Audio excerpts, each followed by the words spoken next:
రాయలసీమలో ప్రకాశం జిల్లాలో ప్రధానమైనటువంటి రబీ పంట బుడ్డశనగ, పప్పుశనగ. దాదాపు రాష్ట్రంలో 11.5 లక్షల ఎకరాల్లో ఈ పంట రబీ సీజన్లో వేస్తారు. ఈసారి పంట దిగుబడి బాగానే వచ్చింది, కానీ ధర లేదు. కేంద్ర ప్రభుత్వం ఏమో కనీస మద్దతు ధర క్వింటాలు బుడ్డశనగకు 5,875 రూపాయలుగా ప్రకటించింది. కానీ మార్కెట్లో 5,100, 5,300 మధ్యనే తీసుకుంటున్నారు. అంటే ఒక్కొక్క క్వింటాల్ మీద దాదాపు వచ్చేసి 700-800 రూపాయలు రైతులు నష్టపోతున్నారు.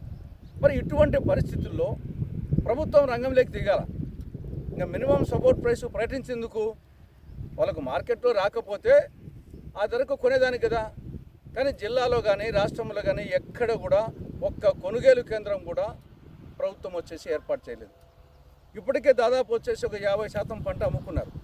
కనీసం మిగతా 50% పంట కన్నా వెంటనే ఒక్కరోజు కూడా ఆలస్యం చేయకుండా వెంటనే ప్రభుత్వం బుడ్డశనగ కొనుగోలు కేంద్రాలు ఏర్పాటు చేయాలని కాంగ్రెస్ పార్టీ డిమాండ్ చేస్తూ ఉంది. ఇక రెండవ అంశం యూరియా కొరత. యూరియా కొరత తీవ్రంగా ఉంది. ఇప్పుడు వరి, మూగు, అరటి వీటికి ప్రధానంగా ఇప్పుడు యూరియా అవసరం. కానీ ఎక్కడా యూరియా లభించడం లేదు. రైతులు చాలా ఇబ్బంది పడుతున్నారు. ఇది ఒక అంశం. మూడవ అంశం రసాయనిక ఎరువుల ధరలు విపరీతంగా పెరిగాయి. 6 నెలల కిందట ఒక్కొక్క బస్తా మీద 150 నుంచి 250 రూపాయలు పెంచారు 6 నెలల కిందట.